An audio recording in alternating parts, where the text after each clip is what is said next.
Nokia savā mājaslapā apgalvo, ka līdz e-pastam telefonā ir tikai 3 soļi. Gribu paskatīties, vai tas tiešām ir tik vienkārši.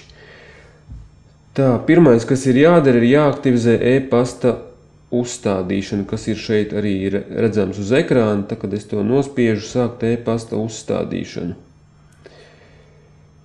Atļaut savienot ar datoru, e-pasta adresi, jāievada ir e-pasta adrese.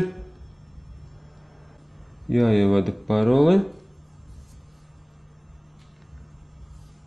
tiek definēta e-pasta uzstādījumi.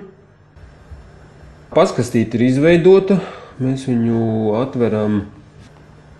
Tā, telefons veido savienojumu ar paskastīti inbox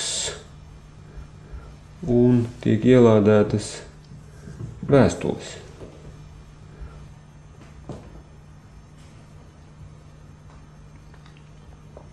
Tagad atvēršu pirmo vēstuli,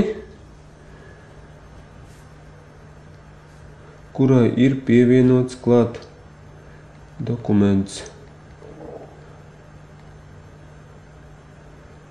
Tas ir Word dokuments, kuru es atveru.